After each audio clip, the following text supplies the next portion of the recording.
les damos la más cordial bienvenida a este ciclo de conferencias que iniciamos ayer, domingo 18 de julio, y vamos a terminar próximamente, el 21, y es en el marco de la celebración del Día Nacional del Economista. Estaremos tratando temas contemporáneos con expositores destacados con los que nosotros pretendemos honrar al profesional de la economía, quienes con su dedicada labor contribuyen tanto al bienestar de la sociedad. Para dar apertura formal a esta actividad, cedo la palabra en este momento a Lisleida Martínez, presidenta de la asociación, quien estará dando la palabra de bienvenida. Buenas tardes a todos y a todas. Buenas tardes al estimado personal docente, a la comunidad universitaria y a todo el público que nos acompaña de parte de la Asociación de Estudiantes de Economía Santo Domingo. Honor y un placer para nosotros que estén aquí presentes. En nuestro segundo día de conferencias, hoy iniciamos con el maestro Francisco Ramírez presentándonos una prestigiosa investigación que fue galardonada con el 4º lugar en el concurso de la Biblioteca Juan Pablo Duarte en el Banco Central, por lo que nos sentimos honrados de que nuestros maestros muestren esta alta categoría y nos inspiren también de esta forma para nosotros seguir ese camino del esfuerzo y el reconocimiento. Entonces estamos muy felices, esperamos que ustedes puedan aprovechar, que todos nosotros podamos aprovechar al máximo esta conferencia, y si tienen preguntitas por ahí mientras van hablando, la pueden ir apuntando para el final. Muchas gracias y a disfrutar. Gracias, Lisleida. Precisamente ese es el objetivo, que todos podamos aprender y crear nuevas experiencias a través de lo que vamos a recibir hoy. Como todos sabemos, la pandemia por COVID-19 ha obligado a los bancos centrales alrededor del mundo a crear una serie de medidas para poder contrarrestar los efectos económicos que ha proporcionado. Entonces, en ese sentido, la conferencia que vamos a presentar a continuación tiene precisamente ese objetivo: analizar la política monetaria que han adoptado los bancos centrales a nivel global, pero ya aterrizándolo un poco al sector de aquí de República Dominicana, nuestro país. Este análisis, como lo mencionó Lisleida, fue realizado por el economista Francisco Ramírez para el concurso de la Biblioteca Juan Pablo Duarte del Banco Central de la República Dominicana en el año 2020 y fue galardonado con el 4º lugar.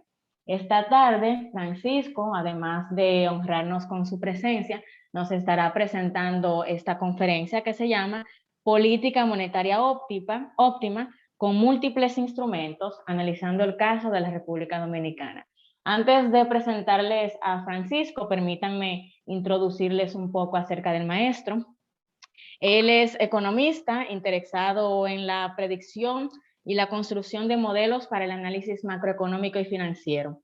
Como en su ejercicio profesional contribuyó al desarrollo de pronósticos macroeconómicos en el Banco Central de la República Dominicana, incluyendo modelos de última generación para pronosticar la inflación y la actividad económica, tanto en el corto como en el mediano plazo.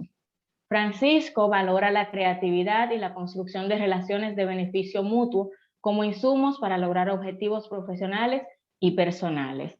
Les recordamos que al finalizar la conferencia tendremos una sección de preguntas, de manera que pueden ir anotando sus dudas e inquietudes para que la puedan realizar en ese momento. Ahora sí, con todos nosotros, el maestro Francisco Ramírez, con la conferencia Política Monetaria Óptima con múltiples instrumentos, el caso de República Dominicana. Bueno, antes que nada, muchas gracias por la invitación. Me confirman si se escucha razonablemente bien. Sí, maestro, se escucha bien. Bien, bueno, como le mencionaba, muchas gracias por la invitación. Realmente me siento muy honrado de haber sido invitado a esta actividad que se hace religiosamente todos los años. Y cuando se me acercaron para ver si estaba dispuesto a presentar ese trabajo que, como mencionaban, lo elaboramos el año pasado para fines, en el marco del concurso de economía de la Biblioteca Juan Pablo Duarte. Yo lo tomé con mucha alegría, pero lo tomé como un reto, porque realmente es un documento de alto contenido técnico. Entonces, todos estos días, entre la invitación y ayer, me la pasé pensando cómo podía ser la mejor forma de presentar las ideas en el paper. Un paper usualmente es escrito pensando en un público en particular. Yo sé que mi público acá es un público de estudiantes, así que presentarles ese paper como está, quizá hubiese sido una forma subóptima de yo presentar las ideas que promovemos en ese paper sobre la conducción de la política monetaria en una economía como la dominicana en el contexto del COVID-19, pero particularmente en el contexto de este periodo posterior a la crisis financiera global, que ha, digamos, planteado una serie de cuestionamientos a las ideas convencionales sobre cómo implementar política monetaria. Entonces, mi presentación, si se le encuentra muy fácil, es porque le invertí recursos didácticos. De hecho, el modelo original del paper es un modelo relativamente complejo, no sé si alguno ha tenido oportunidad de revisarlo. Entonces yo hice un modelo Mickey Mouse que tiene las ideas centrales. En otra palabra, como yo de algunos de ustedes he sido profesor de macroeconomía o de teoría monetaria, aproveché y lo puse en el lenguaje de ese modelo ISMP y de oferta agregada que ustedes bien conocen.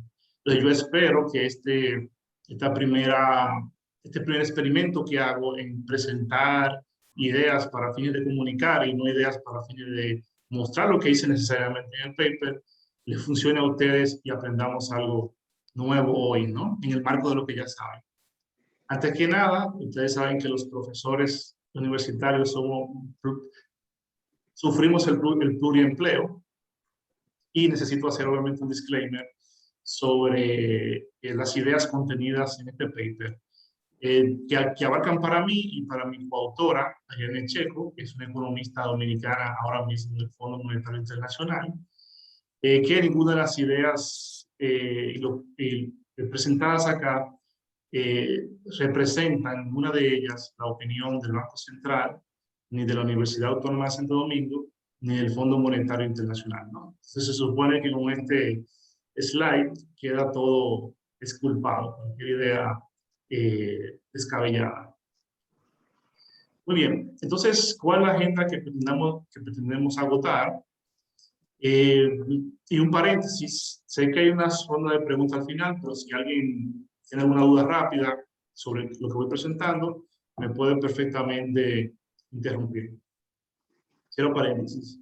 Entonces, la agenda que le presento es la siguiente: una introducción para poner todo en contexto de lo que ya, bueno, de todo en contexto histórico de cómo ha evolucionado la política monetaria en las últimas décadas y por qué ha evolucionado de esa manera y por qué ahora, o a partir de la crisis financiera global, se ha empezado a replantear todo el andamiaje sobre el cual está construida la recomendación de política monetaria.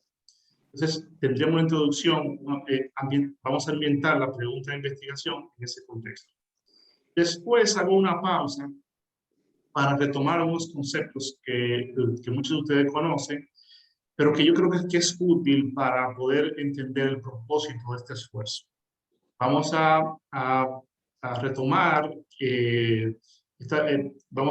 algunos conceptos que se aprenden en un curso de teoría monetaria sobre qué es un banco central, por qué los bancos centrales son los encargados de hacer política monetaria, pero más importante, cuáles son las herramientas y los instrumentos que dispone el Banco Central para hacer política monetaria y cuál es la diferencia entre esto.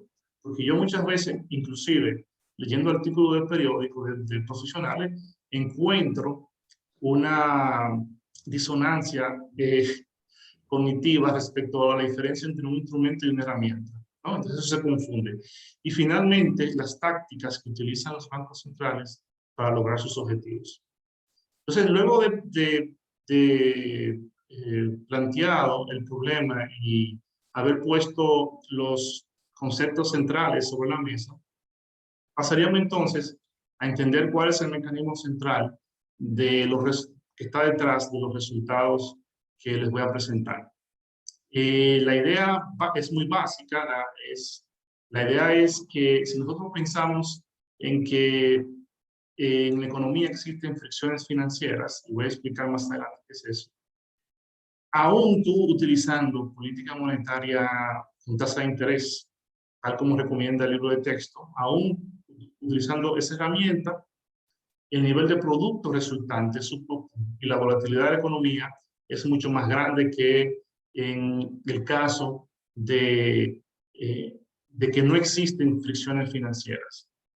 Y, por lo tanto, se abre espacio para utilizar herramientas que compensen los efectos de las fricciones financieras sobre la economía, tales como la asistencia de liquidez, el uso del encaje legal, por ejemplo.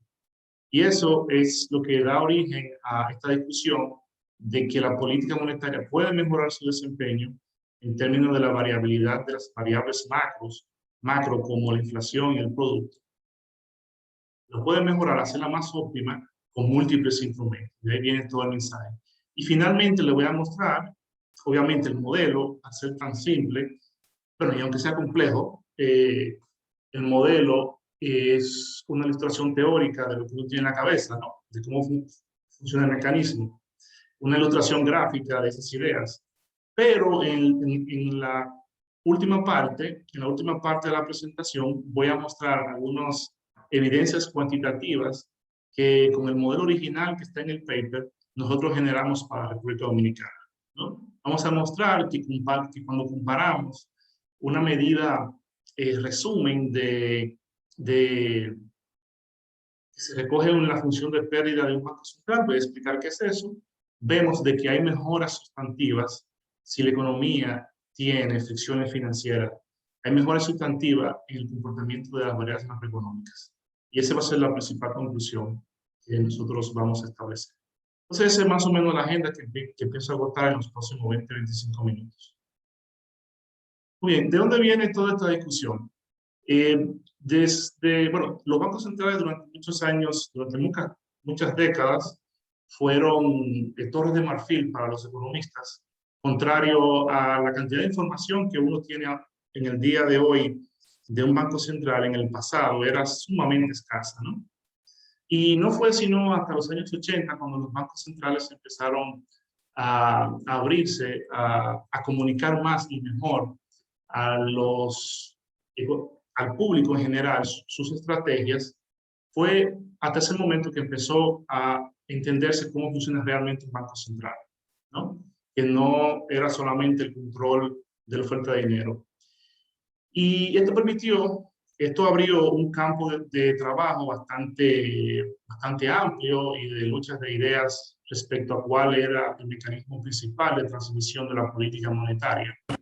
Digo como la forma en que el Banco Central afecta a la economía.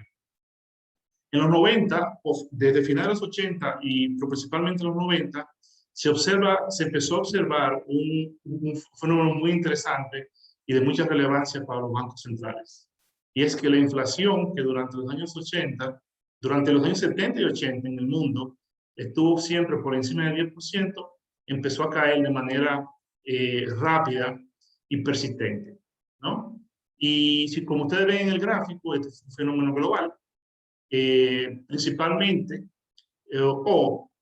como se ven las fechas aquí presentadas, primero se empezó a observar ese fenómeno en las economías avanzadas, pero después se terminó también observando en las economías emergentes y posteriormente en América Latina, salvo excepciones relacionadas con las crisis que se vivieron en la década de los 90 en México, por ejemplo, el efecto tequila, en Brasil, la crisis del real del 94, en Argentina, la crisis del peso argentino del 2001, etcétera, ¿no? Pero en promedio se ve que hubo como una transición hacia inflaciones mucho más bajas.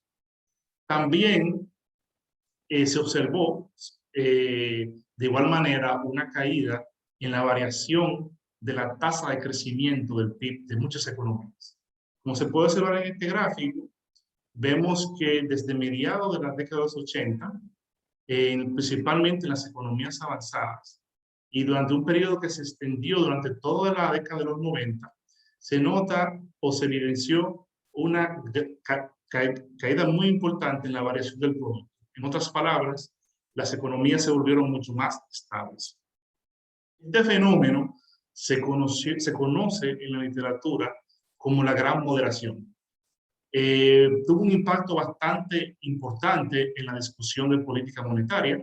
Imagínense esos gráficos donde tú nada más tengas data hasta el año 1999, el año 2000. Que todo este periodo donde la volatilidad de la economía, de las economías, volvió a incrementarse, no existiera, ¿no? Porque nadie preveía la crisis financiera global. Esa caída durante toda una década de la variación del crecimiento y de la caída de la inflación se interpretó como un triunfo de los bancos centrales y de la academia dedicada a la investigación de la política monetaria. Siempre han existido disidentes en estas posiciones, pero dos explicaciones han perdurado de ese fenómeno que le acabo de describir.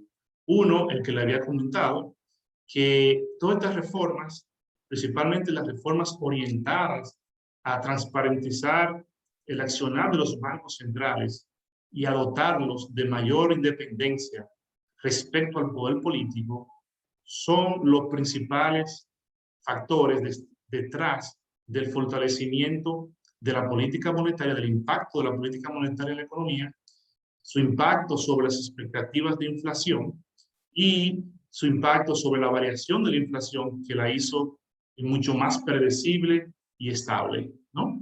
La posición disidente, la cual no voy a enfatizar en esta discusión, ha sido fue que esa caída de la volatilidad del producto y esa caída de la inflación se debió básicamente a factores tecnológicos y políticos. Por ejemplo, hay autores que mencionaban que el advenimiento del Internet, de la economía digital, desde finales de los 80 en las economías avanzadas, en los 90 en las economías emergentes y a nivel global, en la economía mundial después del año 2000, es un factor que hizo que muchos precios cayeran y la inflación entonces se viera muy estable, ¿no?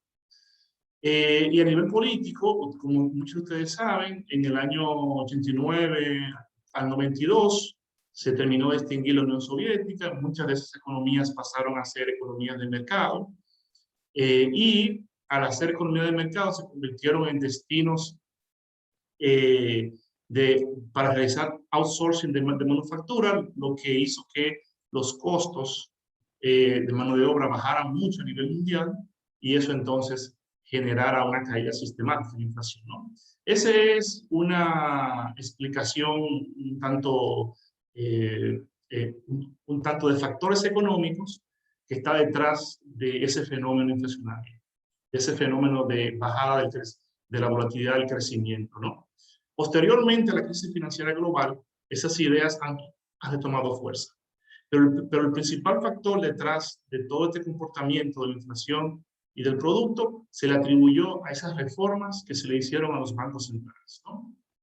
Entonces, adjudicar esa mejoría en la gestión macroeconómica, como se interpretó en su momento, hizo que se consolidara el punto de vista entre los académicos y los banqueros centrales, los hacedores de política, de que los objetivos de los bancos centrales debían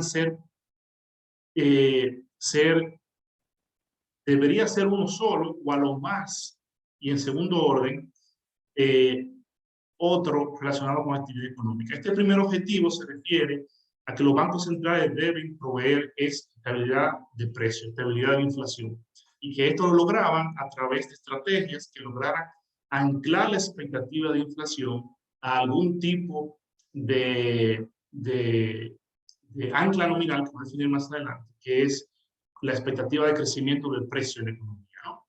Esto es lo que se conoce como la visión ortodoxa de la política monetaria y que dio paso a la creación de lo que se conocen hoy como los regímenes de metas de inflación, ¿no?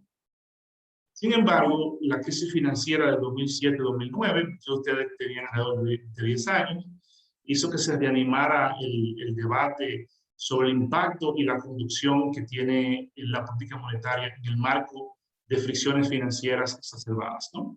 ¿Qué significa esto? Significa de que, ¿qué significó esto? Significó un cambio de paradigma importante, porque hasta ese entonces, si usted abre un libro de textos sobre la sección de política monetaria, en esa discusión no aparece la importancia del sistema financiero dentro, o sea, más allá que de jugar un rol pasivo solamente de transmisor de los choques monetarios, de los cambios de política monetaria sin mayor complicación, ¿no? Otros autores sí siempre advirtieron de la existencia o de la importancia de las funciones financieras, pero esa literatura siempre se quedó en términos de las economías emergentes. En el 99, del 97 al 99, con la crisis asiática en Corea del Sur, Taiwán, etc., hubo una literatura que se creó respecto a cómo la política monetaria afecta a la actividad económica principalmente a través de lo que se conoce como el credit channel, el canal del crédito y el canal de la hoja de balance, ¿no? Esos eran canales de transmisión de política monetaria que estuvieron fuera de la literatura que hasta ese momento se había desarrollado en las economías avanzadas, ¿no? Sin embargo, no fue hasta 2000, hasta esta crisis financiera, de que esa literatura comenzara a darle importancia a estos mecanismos de transmisión dentro de los modelos macroeconómicos de estas economías, ¿no?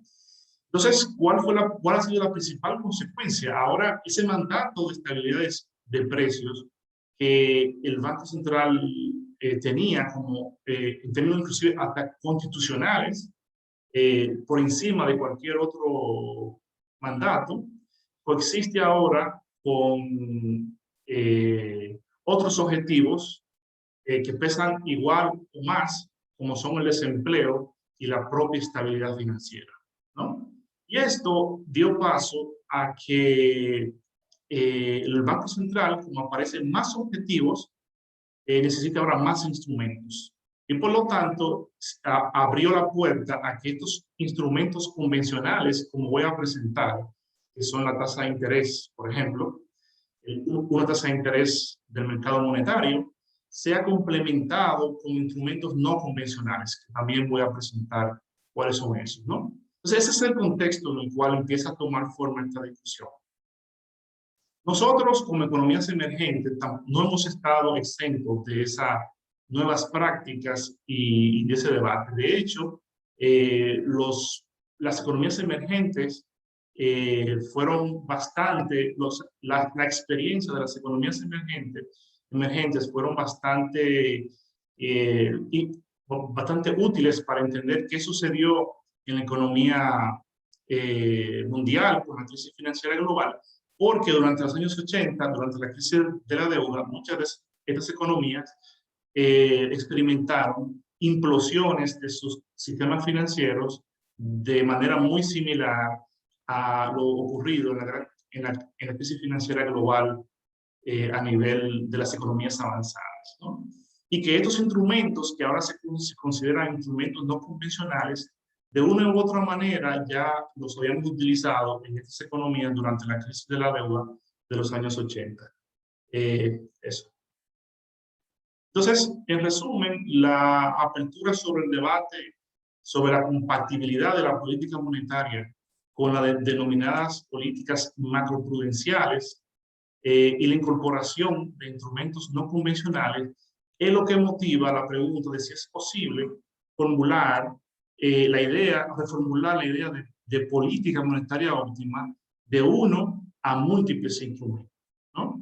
Ahora, la respuesta a esa pregunta va a depender de cuáles son los shocks que afectan a la economía y cuáles son las fricciones relevantes que hay en la economía. Y ese es el objetivo de esta investigación. Evaluar si en presencia de las fricciones nominales tradicionales, como la rigidez de precios, como que ustedes analizaron en su curso de macroeconomía monetaria, así como fricciones reales, pero principalmente fricciones financieras. Si en presencia de estas fricciones, la estrategia de política monetaria con múltiples instrumentos tiende a reducir la volatilidad de los indicadores macroeconómicos cuando la comparamos con la política monetaria a través de instrumentos convencionales como la tasa de interés, ¿no? Sin embargo, para este análisis, yo voy a dar un paso atrás y voy a partir con algunos conceptos básicos. Yo sé que ya he mencionado algunos conceptos que quizá para algunos de ustedes no sean comprensibles a la primera, tal vez como qué es una nominal, qué es un instrumento no convencional, qué es una herramienta de política monetaria. Entonces, ahora voy a detenerme un poco y voy a repasar esos conceptos rápidamente para que todo lo que he mencionado y todo lo que sigue sea más digerible por parte de ustedes, ¿no? Como ustedes saben, los que han tomado macro o teoría monetaria ya en la universidad, los bancos centrales realmente tienen muchas funciones, ¿no? Aunque no le ejerzan todas. Aquí hay algunas de las más importantes, ¿no? Los bancos centrales tienen como función emitir moneda. Eso no siempre fue así y no necesariamente es así. Hay, por ejemplo, en el caso del Banco de Inglaterra, durante muchos años fue una empresa privada. En el caso del Banco Central de Suiza, es una compañía por acciones.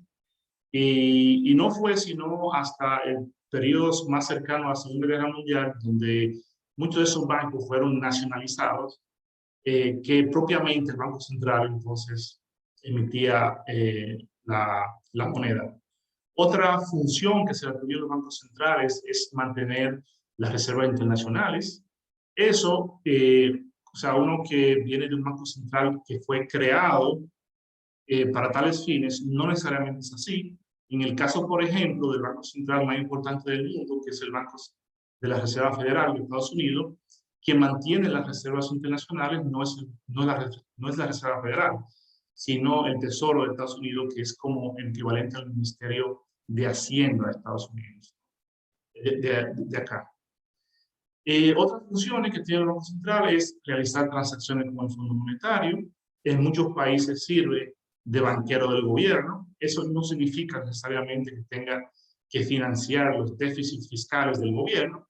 Por ejemplo, en México, el Banco Central es el que le provee liquidez de corto plazo al gobierno a través de adquirir lo que se conoce como las letras, que son bonos de muy corto plazo que emite el gobierno mexicano para cumplir sus compromisos de flujo de caja en alta frecuencia, ¿no? Debido a que la recaudación impositiva se produce en una frecuencia mucho más baja de las necesidades de gasto que tiene el gobierno mexicano. En el caso nuestro no se utiliza para esos fines, debido a que el gobierno utiliza sus líneas de crédito en el sistema financiero local. También los bancos centrales a veces tienen funciones de regular y supervisar el sistema financiero. En el caso dominicano, por ejemplo, el Banco Central regula el sistema financiero, pero no lo supervisa. Lo supervisa una entidad que se conoce como la Superintendencia de Bancos, ¿no? También los bancos centrales tienen dentro de sus funciones ser prestamistas de última instancia en el sistema financiero. Entre todas estas funciones, la que más destaca o la que nos compete a nosotros ahora mismo, que me imagino que cada quien que trabaja en un área relacionada a una función dice que su función es la más importante, pero la que más destaca a nivel público es la función de hacer la política monetaria. La idea de la política monetaria tiene mucho que ver con, lo que tiene, lo que está relacionado con la determinación y el control de la cantidad de dinero en la economía y la estabilización de los tipos de cambio y las tasas de interés en la economía, ¿no? Entonces, nosotros, para poder entender entonces cómo un banco central opera la política monetaria, cómo la implementa, la diseña y la implementa, tenemos que definir lo que son, distinguir lo que son las herramientas de política monetaria de los instrumentos de política monetaria. Una herramienta de política monetaria es cualquier herramienta que tenga el Banco Central, cualquier recurso que tenga el Banco Central habilitado con el fin de controlar la oferta de dinero y la tasa de interés, ¿no? Y las herramientas entonces van a ser utilizadas para poder ponerle objetivos a los instrumentos de política monetaria, ¿no?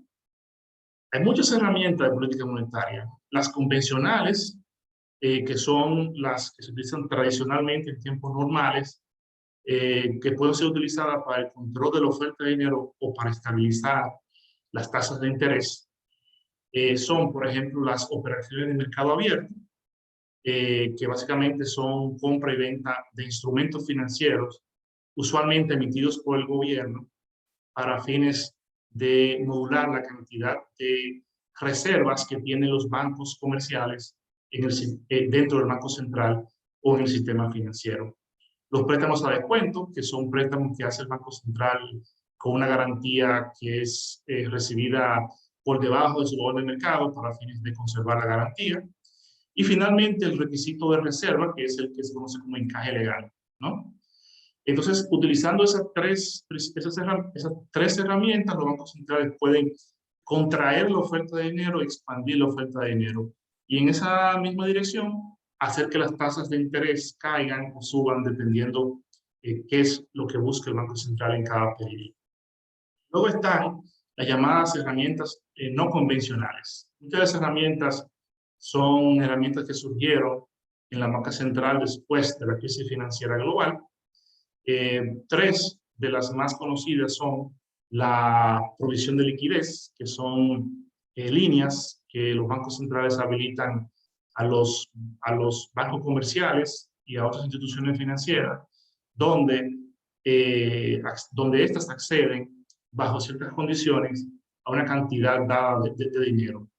¿En qué se diferencia de un préstamo de descuento? Que no necesariamente tienen que venir acompañadas con un título de garantía y puede ser orientada directamente a la expansión del crédito, como se hace en el caso de la República Dominicana.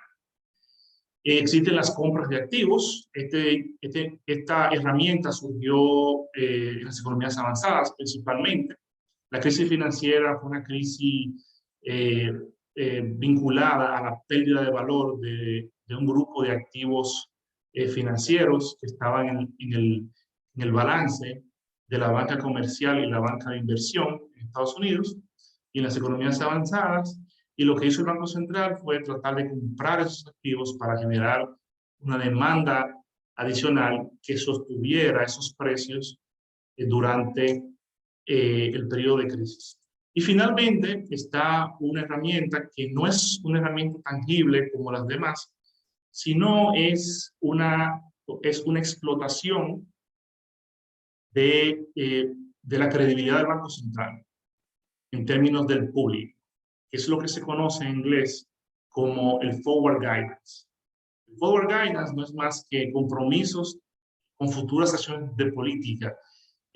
Son anuncios que hacen los bancos centrales comprometiéndose a una trayectoria futura del instrumento de política monetaria. Es decir, mira, si mi objetivo es que la inflación esté en tal nivel o el desempleo llegue a tal nivel, yo me comprometo a que esta tasa de política monetaria o esta herramienta que he utilizado como la provisión de liquidez o la compra de activos, la voy a mantener hasta que esa meta se cumpla. Eso es lo que se conoce como el forward guidance. Hay mucha literatura sobre ese fenómeno porque no queda muy claro de cómo la credibilidad de un banco central es suficiente para generar esas fluctuaciones en los mercados financieros y finalmente afectar las variables como el crecimiento y la inflación, que son usualmente sus metas, ¿no? Entonces, con ese instrumental de herramientas, los bancos centrales pueden definir sus metas, sus estrategias, sus tácticas para definir la conducción de la política monetaria. ¿Cuáles son estas metas? Los bancos centrales pueden tener muchas metas, ¿no? Pero como les comenté, durante la gran moderación, la mayor parte de la atención, si no toda, se concentró en que la meta del Banco Central tiene que ser la estabilidad del precio, ¿no? Pero los bancos centrales pueden tener como estabilidad, como meta, el crecimiento económico, la estabilidad de los mercados financieros, la estabilidad de las tasas de interés, la estabilidad de los mercados de cambio, ¿no? Y como mencionaba, entre todas ellas, esta estabilidad del precio es la más importante. La justificación es que detrás de la alta inflación hay costos sociales, costos políticos, costos económicos, ¿no? Por estabilidad de precio se entiende que la inflación sea baja y estable, ¿no? No que la inflación sea negativa ni sea cero, sino que sea lo suficientemente baja para que no lastime de manera drástica el poder adquisitivo de los consumidores, pero lo suficientemente alta para que no lastime los costos de producción, pero las ganancias de las empresas, y por lo tanto no lacere la oferta agregada de la economía, ¿no? Para mantener la inflación baja, los bancos centrales eligen lo que se conoce como un ancla nominal. El ancla nominal no es más que una variable nominal, como la misma inflación, o la oferta de dinero, o la depreciación del tipo de cambio, que le pone límite al nivel de precio. Es la forma en que el Banco Central le dice al público cómo espera que crezcan los precios en el futuro, ¿no? Y ahí entonces entra el factor credibilidad. Si el ancla es efectiva, entonces la inflación futura, es decir, las expectativas de inflación, se van a mover con esa ancla. Y eso va a evitar lo que se conoce como el problema de la inconsistencia temporal, ¿no? Es un término complejo, pero muchos de ustedes han sufrido o han hecho sufrir a otras personas por inconsistencia temporal, que es cuando tú le dices a una gente, yo voy a hacer esto, yo voy a hacer esto, yo voy a hacer esto, y al momento de la hora tú haces otra cosa.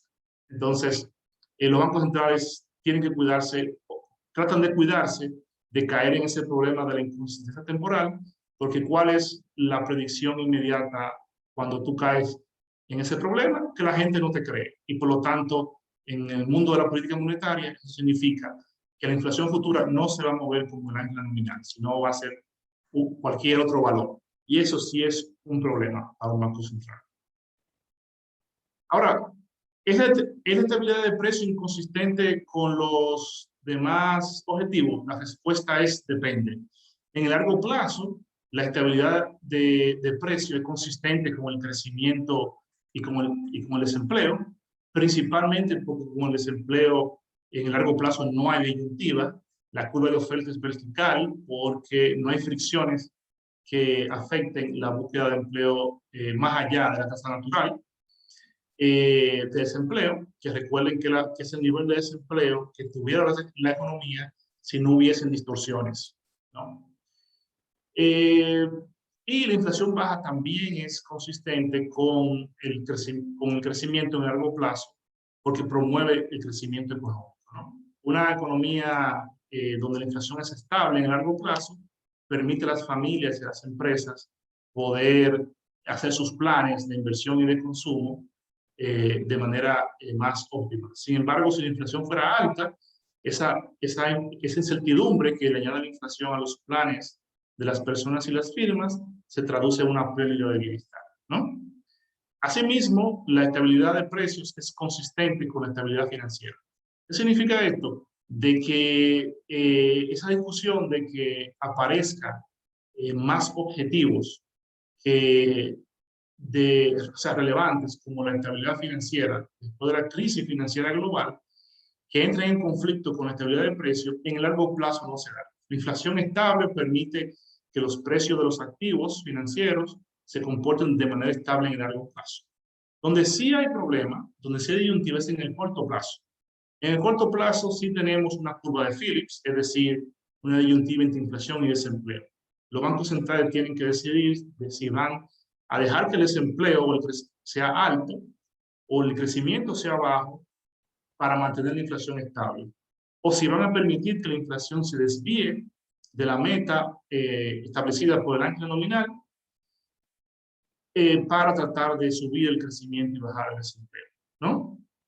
El reconocimiento de estos hechos, por mencionarlo de esta manera, es lo que ha determinado la creación de los esquemas de meta de inflación. Un esquema de meta de inflación es un esquema donde el Banco Central utiliza como el ancla nominal un anuncio de inflación de largo plazo, que es lo que se conoce como la meta de inflación.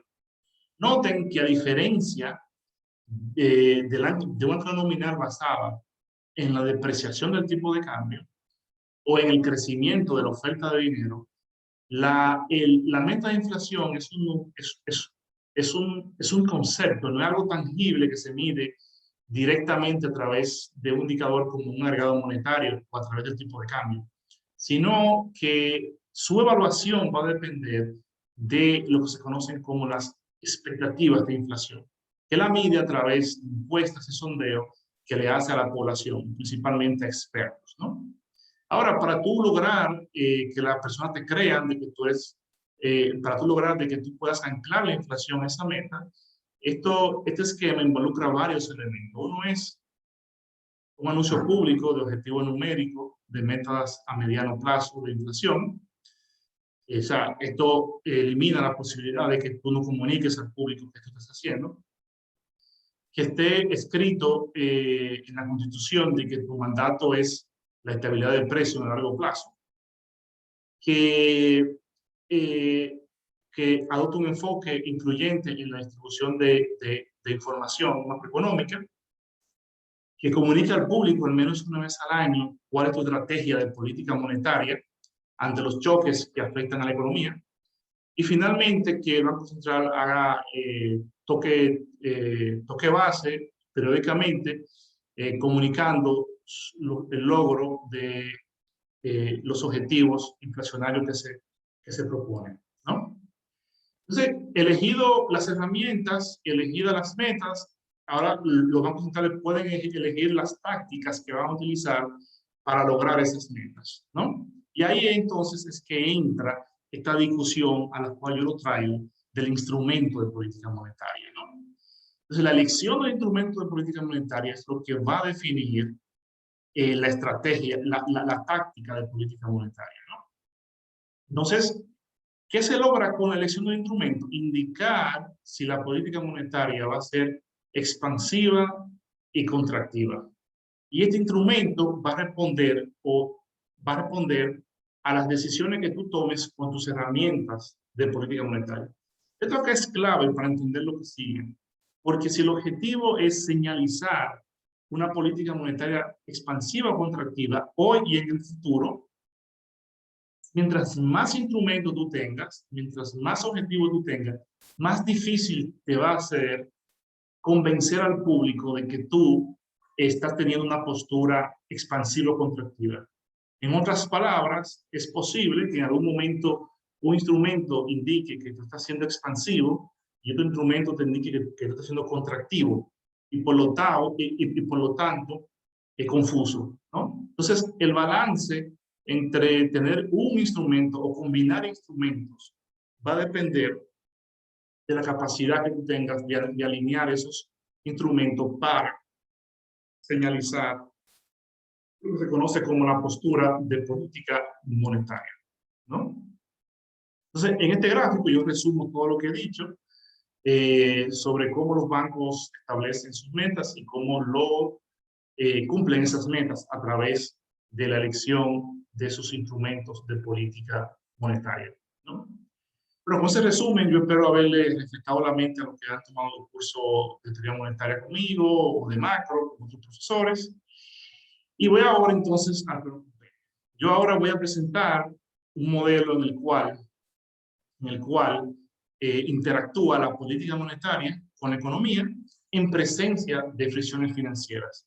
Voy a mostrar de cómo la presencia de esta fricción financiera termina modificando la capacidad que tiene la política monetaria convencional de estabilizar el nivel de producto. Y cómo entonces pensar en una herramienta como una provisión de liquidez puede tornar más efectiva la política monetaria durante un shock financiero o un shock como el COVID que desvía el producto de manera persistente, ¿no? Entonces, los ingredientes de este modelo son ingredientes que ustedes conocen. Lo elegí porque es el tipo de herramienta con el cual se da macroeconomía y teoría monetaria en un curso de pregrado, ¿no?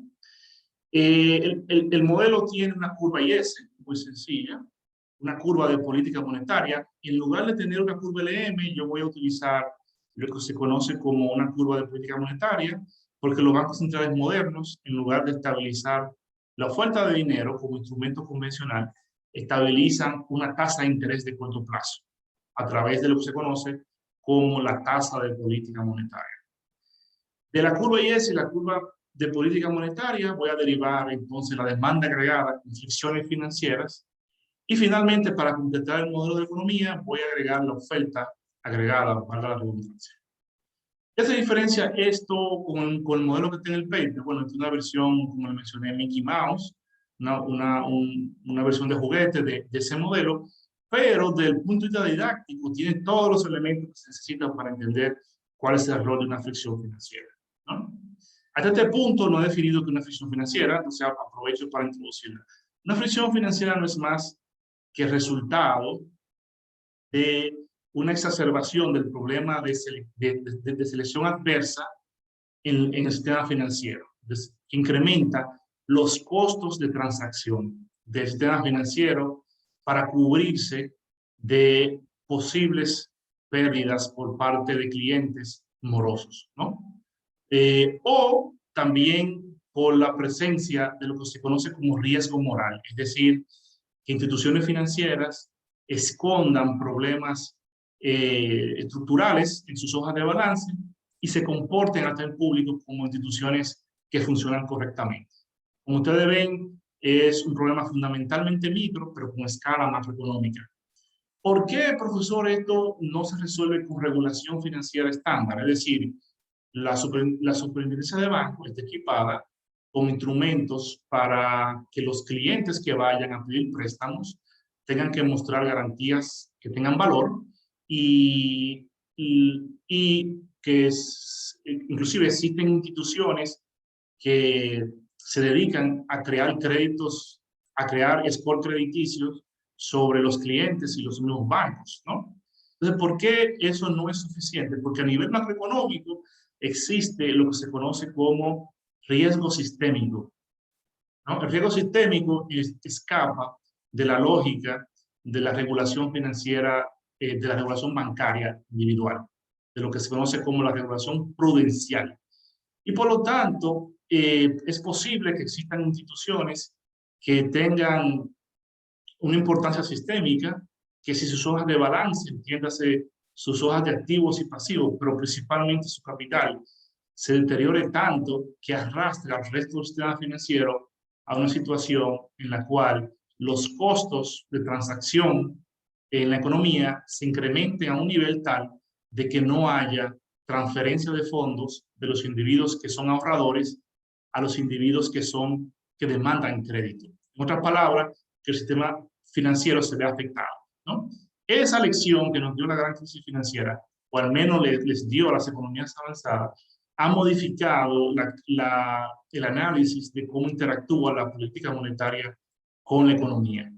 Esa presencia de fricciones financieras hace que los choques que afectan la economía se amplifiquen, hacen que el nivel de producto de la economía sea menor que el nivel sin fricciones, el nivel teórico que existiría sin fricciones, y abre la posibilidad para que los bancos centrales implementen herramientas o más bien instrumentos que contrarresten la posibilidad de que un choque se amplifique por la presencia de esa fricción financiera, instrumentos que se conocen como instrumentos macroprudenciales, ¿no?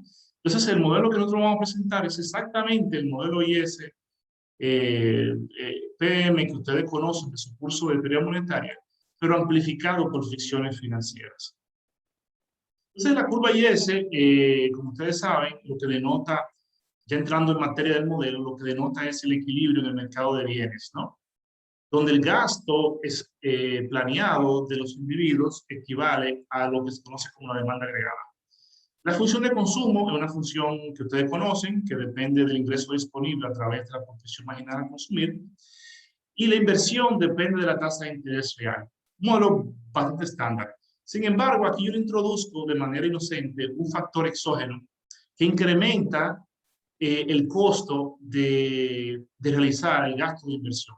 Y esta va a ser nuestra medida de fricción financiera, que para los propósitos didácticos de esta presentación lo asumo como un factor exógeno. En el modelo original es un factor endógeno y se modela como una probabilidad de que esa empresa quiebre cuando la economía es afectada por un shock negativo que le reduzca sus ventas y que le reduzca la calidad de la calidad de la garantía que le ofrece al banco para tener financiamiento, ¿no? Pero es una idea un poco como compleja para un resultado tan trivial que podemos expresar acá. Como no es un modelo de política fiscal, la dejo exógena. Y para reducir el análisis, yo hago que las exportaciones netas sean una función de la tasa de interés real. ¿Cómo así? Bueno, acá yo estoy eliminando lo que se conoce como, pero acá yo tengo una economía abierta, necesito exportaciones netas, ¿no? Porque la economía dominicana es una economía abierta. Acá debería ir el tipo de cambio real, pero yo sé que el tipo de cambio real es una función de la paridad de tasa de interés. Por lo tanto, yo lo elimino y dejo como variable explicativa de las exportaciones netas a la tasa de interés que está denotada por R, ¿no?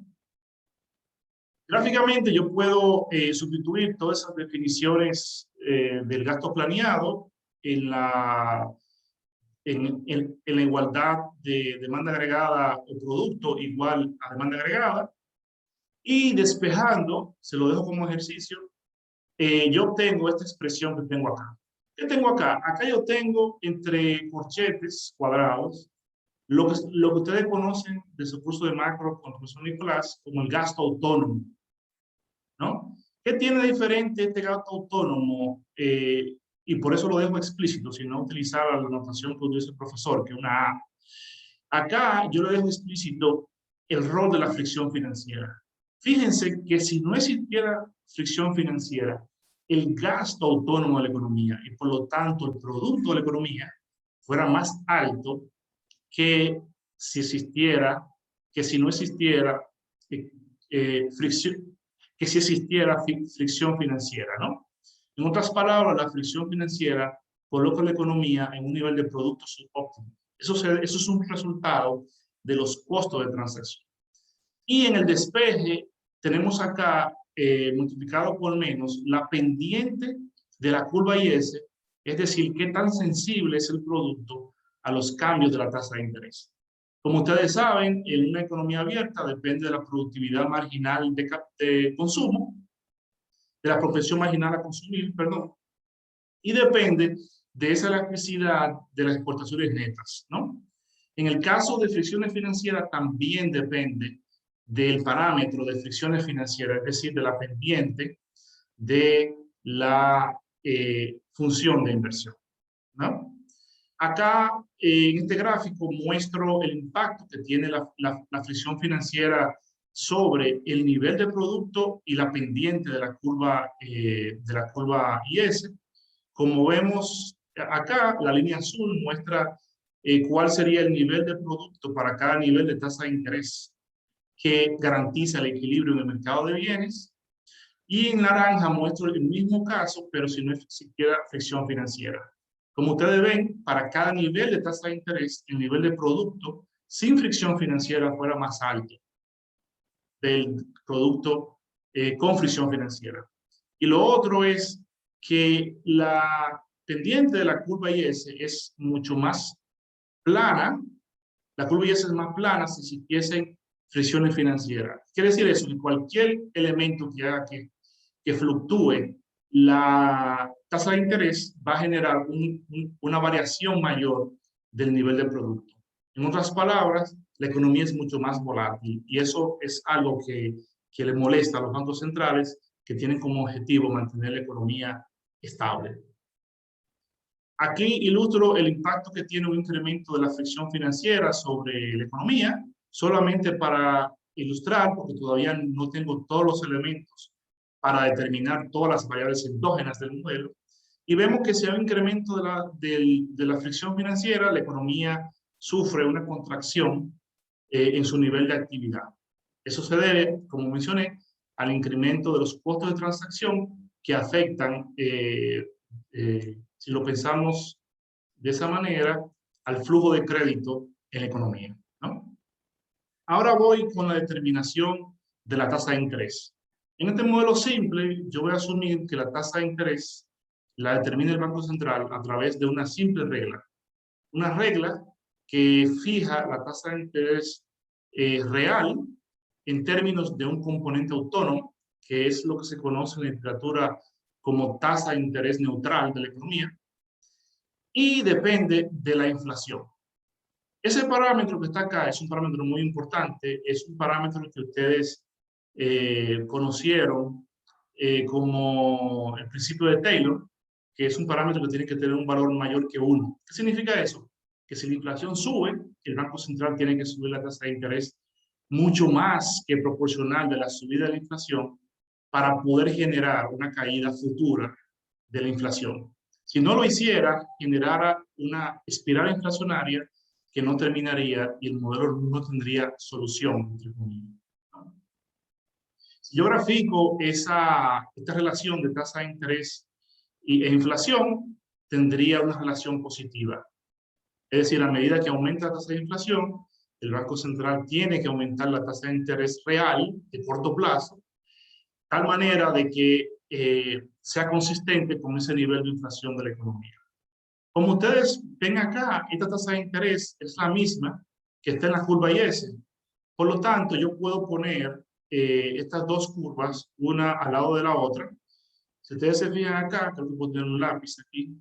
Déjenme ver. Acá, aquí, veamos. Funciona. Acá yo tengo, perdón, no me sirve esto. ¿Dónde llevé un lápiz aquí? Vamos a ver. Aquí.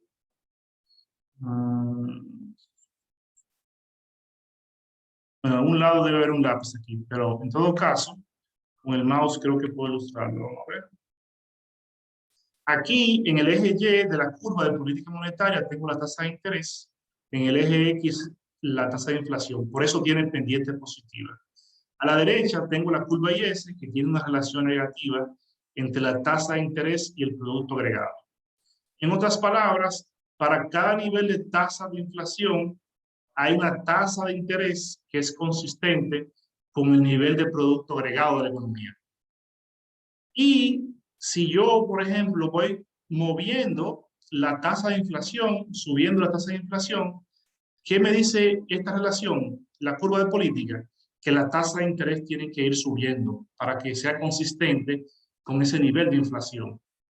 Y eso, si la tasa de interés va subiendo, entonces el nivel de producto tiene que ir cayendo para que sea consistente con ese nivel de tasa de interés de la economía.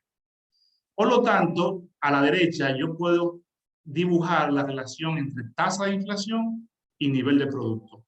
A medida que la tasa de inflación va subiendo, el nivel de producto tiene que ser cada vez menor porque el Banco Central va subiendo la tasa de interés. Como ustedes ven, esa relación negativa entre inflación y producto agregado es nuestra demanda agregada. La demanda agregada es un producto de la decisión de política monetaria, ¿no? En este modelo Mickey Mouse, que está en un lenguaje del libro de texto que ustedes analizan siempre. Podemos poner en acción en términos de equilibrio parcial, este modelo, porque todavía nos falta la oferta agregada para poder completar el modelo, supongamos que partimos de una tasa de interés real de 6%. Esa tasa de interés real de 6% es consistente con esa tasa de inflación de alrededor de 3%, de 3 puntos y tantos por ciento, y es consistente con un nivel de producto de alrededor de 5 puntos y tantos por ciento. En términos de demanda agregada, estaríamos en este punto de la demanda agregada. Me gustaría poder tener algo con que escribir. A ver, bueno, no se puede.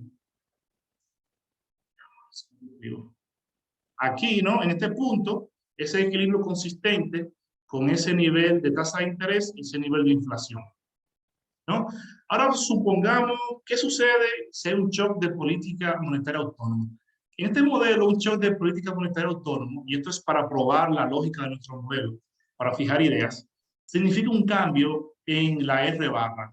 Es decir, nuestra curva de política monetaria que tenemos en la anterior es como si yo incrementara el nivel de R barra. Eso va a hacer que nuestra curva se desplace hacia atrás, ¿no?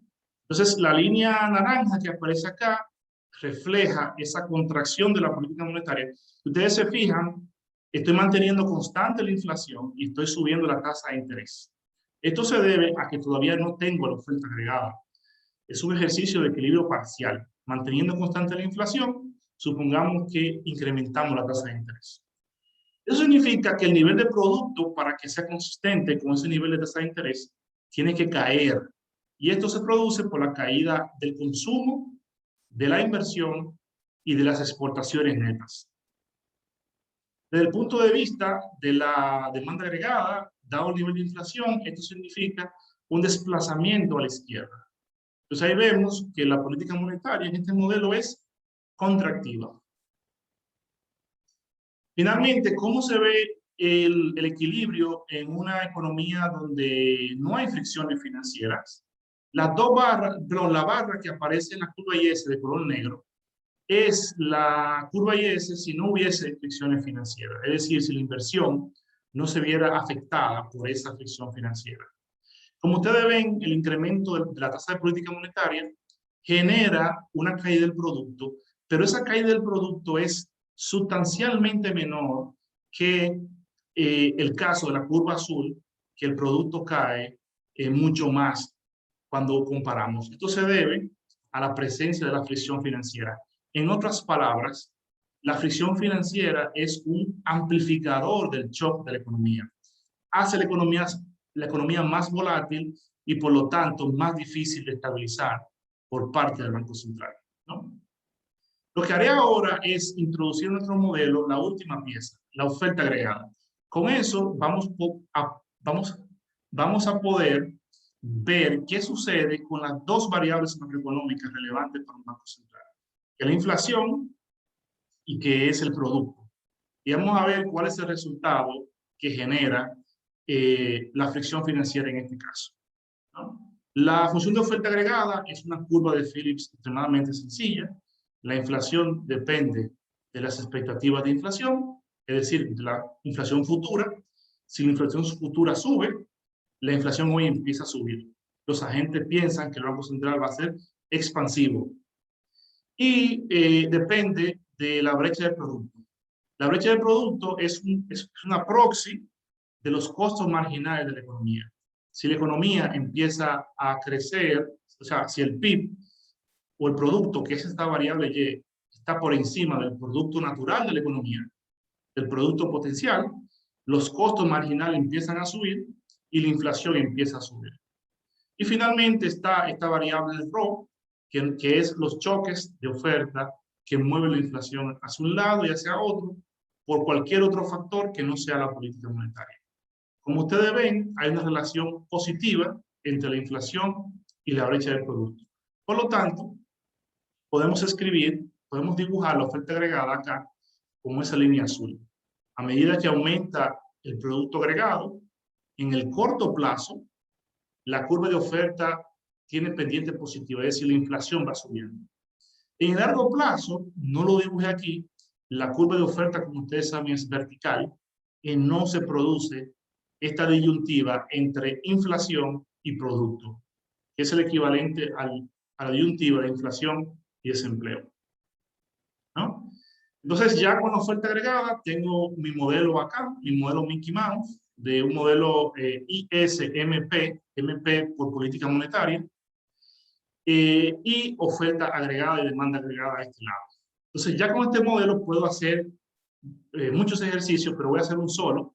¿Qué sucede con la economía cuando es afectada por un choque financiero, ¿no? Acá, antes de hacer el ejercicio, le comparo cómo se ve el equilibrio de oferta agregada con demanda agregada con y sin fricción financiera. Como ustedes ven, el nivel de producción es mucho más alto si no hubiese fricciones financieras. El equilibrio inclusive, ¿no? Entonces, aquí yo muestro qué sucede en 2 pasos, lo voy a explicar, y con esto casi termino, de ese incremento, de ese deterioro de las condiciones financieras. Supongamos que estamos parados en este problema del COVID y no, que estamos en una situación en la economía y de repente hay un banco que tiene un problema y ese banco genera un incremento de los costos de transacciones en el sistema financiero. Eso hace que el crédito desaparezca o se reduzca y la inversión se contraiga. Esa reducción de la inversión, esto es un mundo estático, un mundo dinámico, hay muchos otros factores, pero lo voy a dejar a un lado. Me voy a concentrar en los efectos estáticos. La inversión se contrae y esa contracción genera esta contracción de la demanda agregada que muestra la línea roja en el gráfico de la derecha, en el último gráfico de la derecha, ¿no? Como ustedes ven, dada la oferta agregada, el producto cae de alrededor de 8 a 6 y la inflación cae de alrededor de 1.5 a 1. En otras palabras, es un shock contractivo de demanda agregada. ¿Qué hace el Banco Central? Bueno, el Banco Central hace su trabajo, baja la tasa de política monetaria para estabilizar la inflación. La baja es esa línea verde. Al bajarla, incrementa la inversión e incrementa el consumo. Y por eso la demanda, la curva IS, se desplaza de nuevo de la línea roja a la línea verde. ¿Y por qué la línea verde y no la línea azul? Por algo que le mencioné al principio. Si ustedes recuerdan nuestra ecuación de gasto autónomo, la fricción financiera estaba dentro del gasto autónomo. Y al aumentar la fricción financiera, eso hace que el gasto autónomo de la economía caiga de manera permanente y el producto también caiga de manera permanente en el corto plazo. En otras palabras, el nivel de producto incrementa, pero no recupera el nivel de producto anterior, ni se recupera el nivel de inflación anterior. Por eso es que al Banco Central Europeo se le critica el tipo, o se le criticó post-crisis financiera 2007-2009, la estrategia que estaba utilizando para tratar de que el nivel de producción incremente y incremente la expectativa de inflación. Y era que el alcance de la política no convencional para resolver este problema se quedó corta respecto a la magnitud que debió haber sido el plan, ¿no? Por eso que la zona euro tuvo inflación cercana a 0, como hasta 2015, innecesariamente, ¿no? Porque estaba en un equilibrio como este de la línea verde.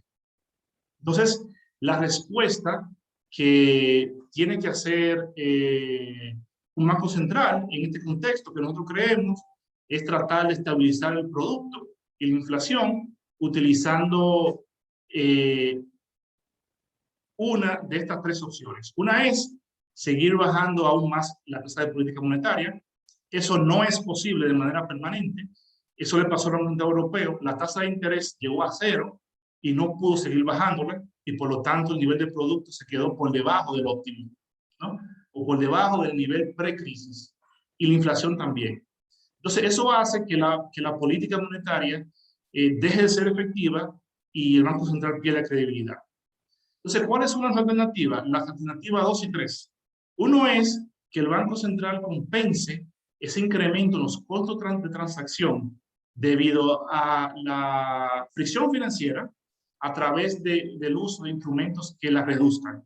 Puede ser, por ejemplo, una línea de crédito al banco que tiene problemas o al resto de los bancos con problemas en sus hojas de balance, de tal manera de que ayude que el crédito de la economía se mantenga alto y la inversión planeada pueda ser ejecutada. La otra es utilizar otros instrumentos como la misma provisión de liquidez, la bajada de encaje legal, dirigido a el mercado crediticio, de tal manera de que mantenga esa normalidad.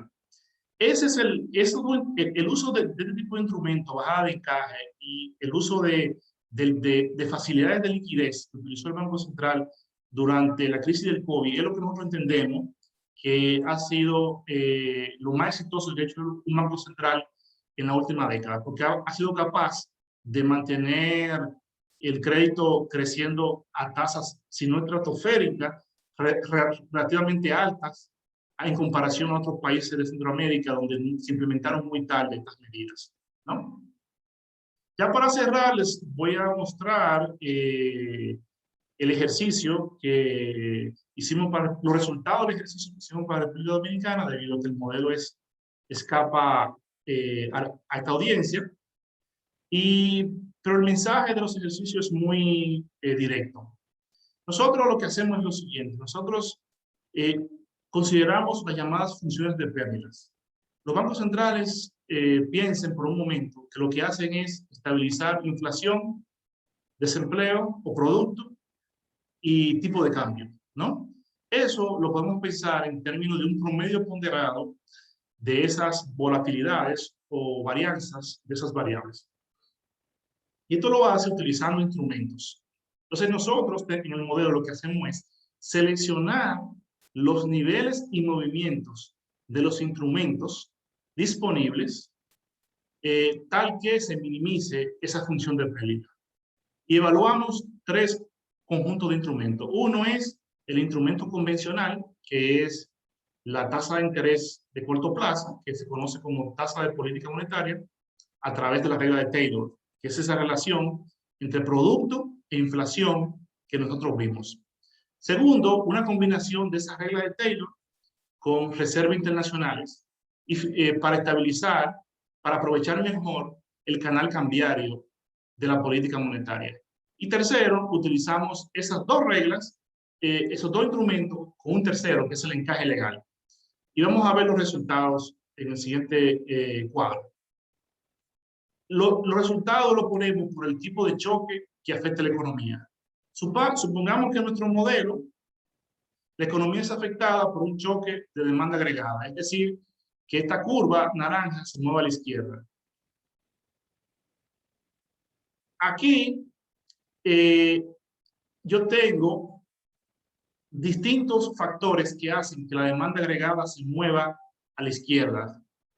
Si yo tengo el llamado choque de preferencia, que es una caída del consumo autónomo de los hogares, una reducción, o sea, el gasto del gobierno, como es una economía abierta, un incremento del riesgo, perdón, en este caso sería el riesgo en el sistema financiero, sería el choque de fricciones financieras, y tendríamos el choque de política monetaria, ¿no? Finalmente, otro choque de demanda, proviene de la economía mundial, que sería la tasa de interés externa, que incrementa el costo de financiamiento y, de la economía y afecta a la economía local. Aquí en las filas tengo las distintas combinaciones de instrumentos. La regla de Taylor, como mencioné, es el instrumento convencional. La regla de Taylor con encaje legal. La regla de Taylor con reservas internacionales. Y finalmente, la combinación de los tres. ¿Cómo leer estos números? Como es comparando con la regla de Taylor, se compara con 13:1.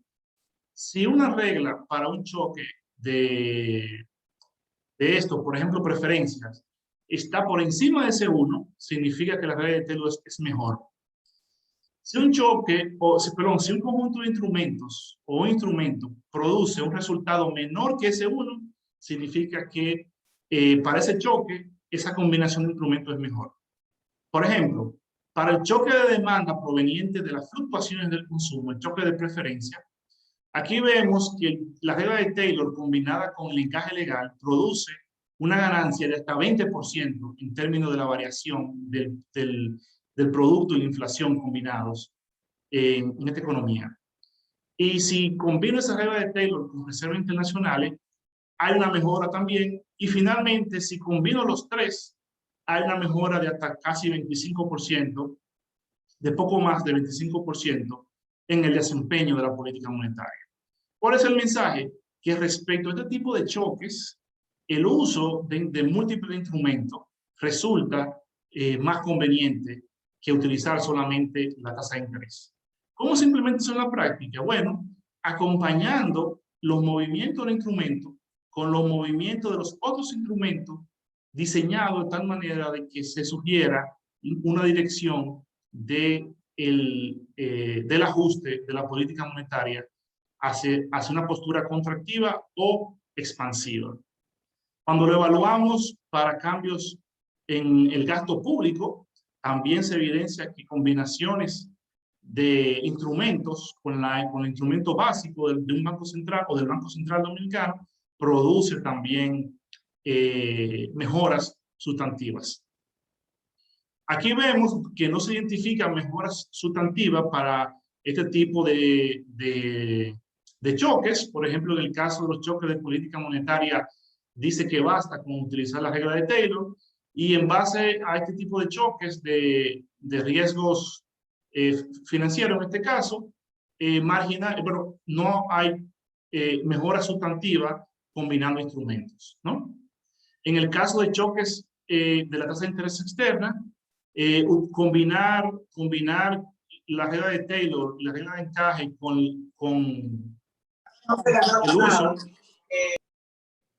el uso de reservas internacionales genera ganancias de hasta 20% en la volatilidad.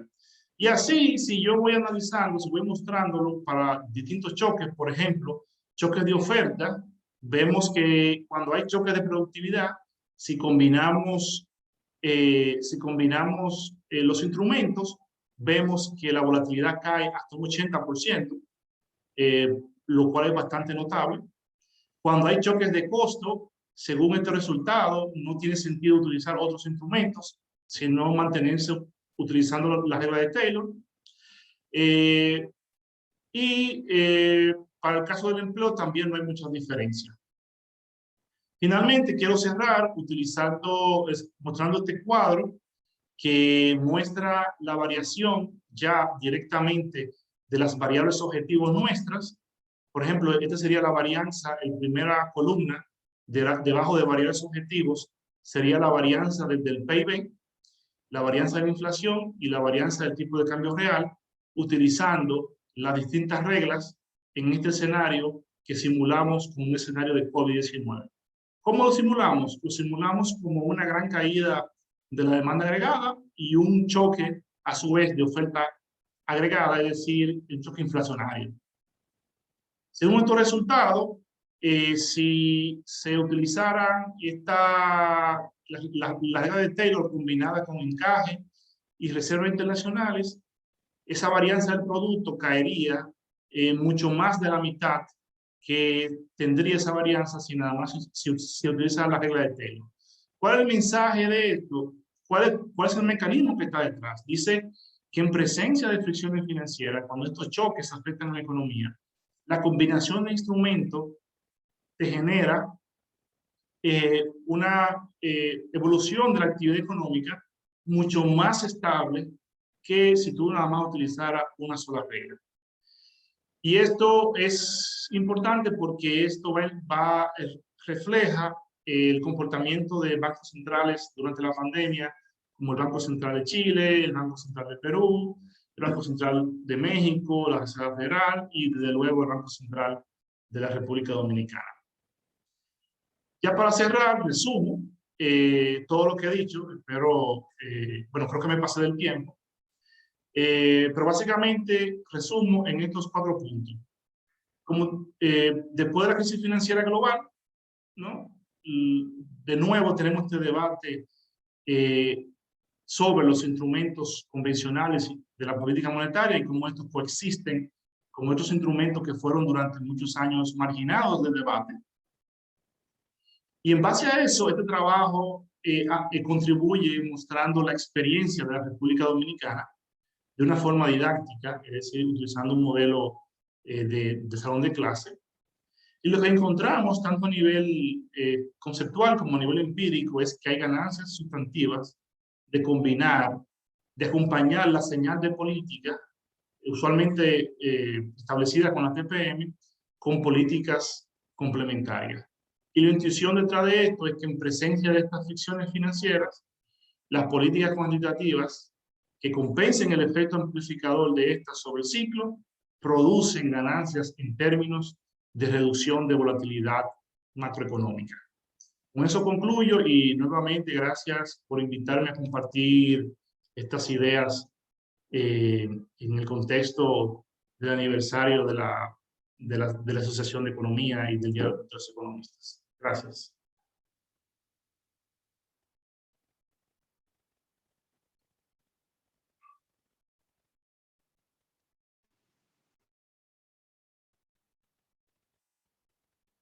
¿Isleida?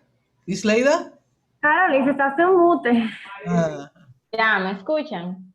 Sí, sí. bien, ahora, perfecto. Y agradecemos al maestro Francisco por aportarnos estos valiosos conocimientos sobre los hallazgos de esa investigación sobre la política monetaria que adoptó el Banco Central Dominicano. Abrimos el espacio para las preguntas. Por cuestiones de tiempo solamente permitiremos una intervención y les pedimos que por favor nos ayuden con la administración para que sea un poquito breve. Antes queremos saludar la presencia de la maestra Agnes Mateo, directora de nuestra escuela, y también de la maestra Ana Peña y el maestro Nicolás Jiménez, quienes siempre nos están apoyando en las actividades de la asociación.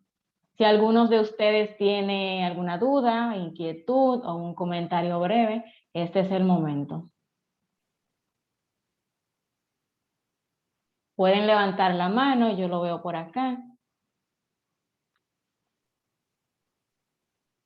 La maestra Agnes quiere hablar. Está muteada. Sí.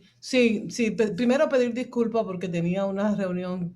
Ustedes saben que la universidad de repente te dice, usted tiene que tener el sitio y bueno, y simplemente hay que estar. Porque al final va a redundar en bienestar para todos. Pedir disculpas formales, ustedes saben que tenemos compromiso con esta actividad.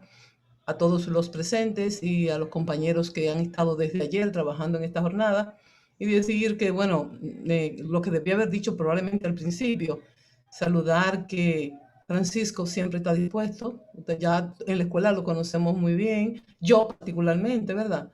Reconozco que sus condiciones y sobre todo esa disponibilidad. Yo, sin embargo, quería hacerle una pregunta ahora a Francisco.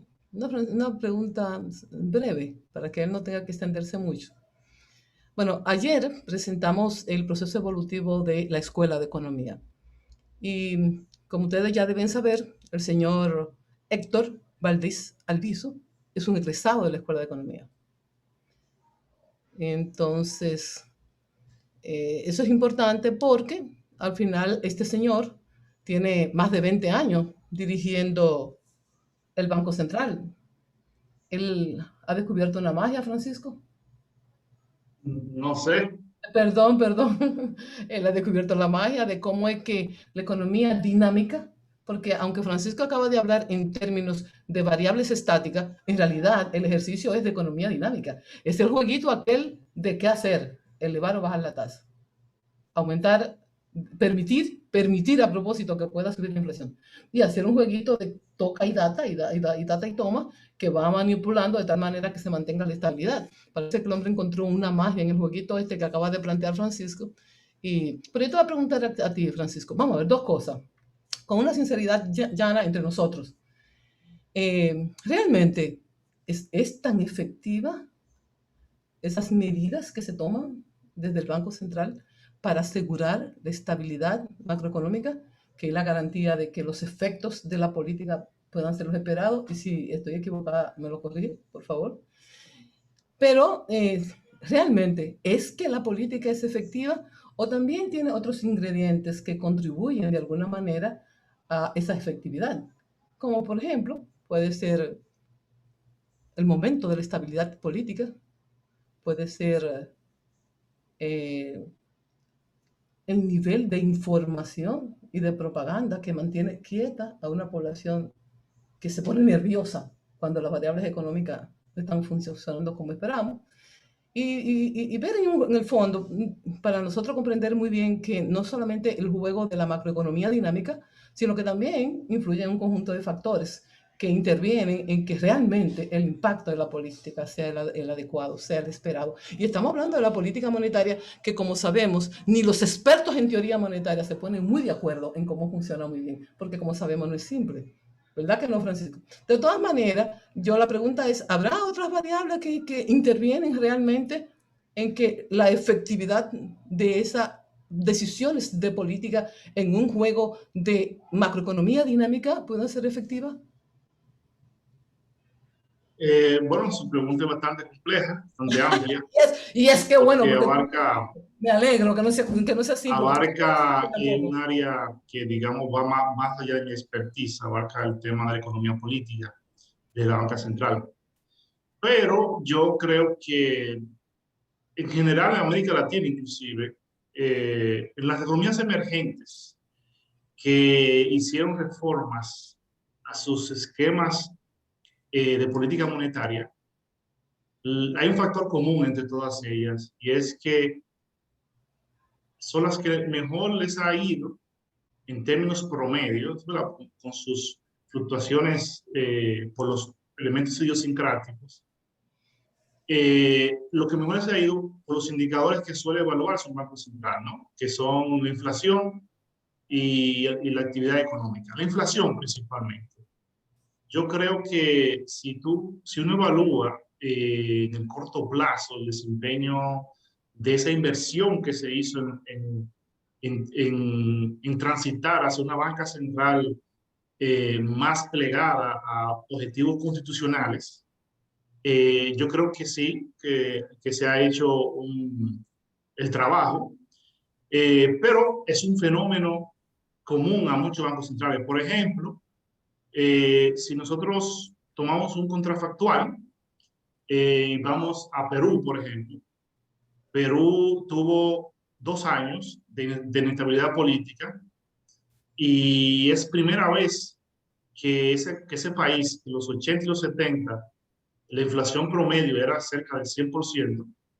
En sus indicadores macro como inflación se mantuvieron muy estables, cerca de su meta de 2%.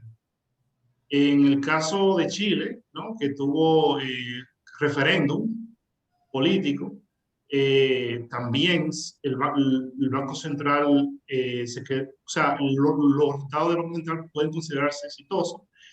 Y en el caso nuestro, que tuvimos nuestro periodo de estrés institucional el año pasado, también.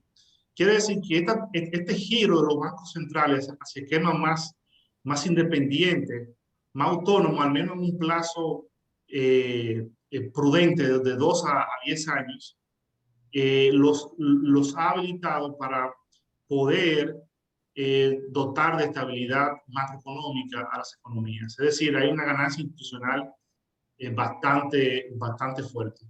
Hay otros elementos que están más relacionados con el futuro de la banca central, tanto aquí como en República Dominicana, ¿no? Que hay que seguir profundizando en las reformas, profesionalizando más la nueva institución. Eso es un trabajo de nunca terminar, que le daría más fortaleza, ¿no? Y desconectarían aún más la banca central del poder político, que es la práctica que al menos yo endoso desde el punto de vista de lo que entiendo.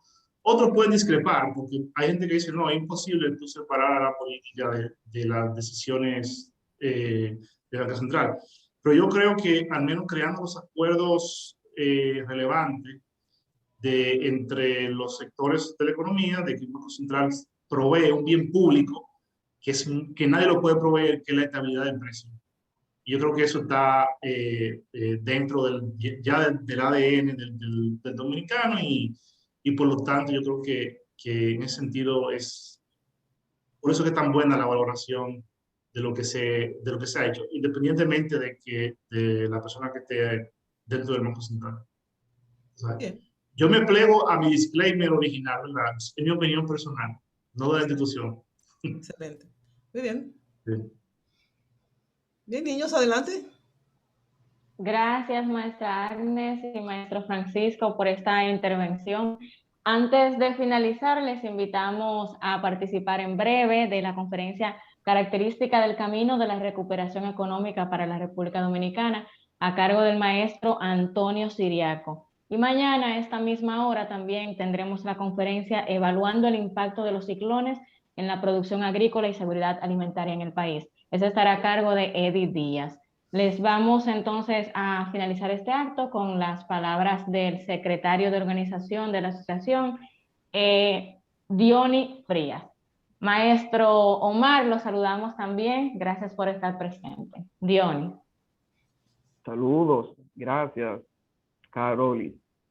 Y nada, pues así las cosas, al igual que la profe Agnes, pero en esta vez al nombre de la SOECO y de todos los presentes, queremos darle las gracias a nuestro maestro Francisco Ramírez por patentizar ese esfuerzo, porque sin duda alguna su presencia en medio nuestro, vamos a ver si dedicando tiempo a talleres como este y compartiendo su investigación ardua, esa vista de política monetaria reciente, resaltando ese elemento de ficción financiera, ¿no?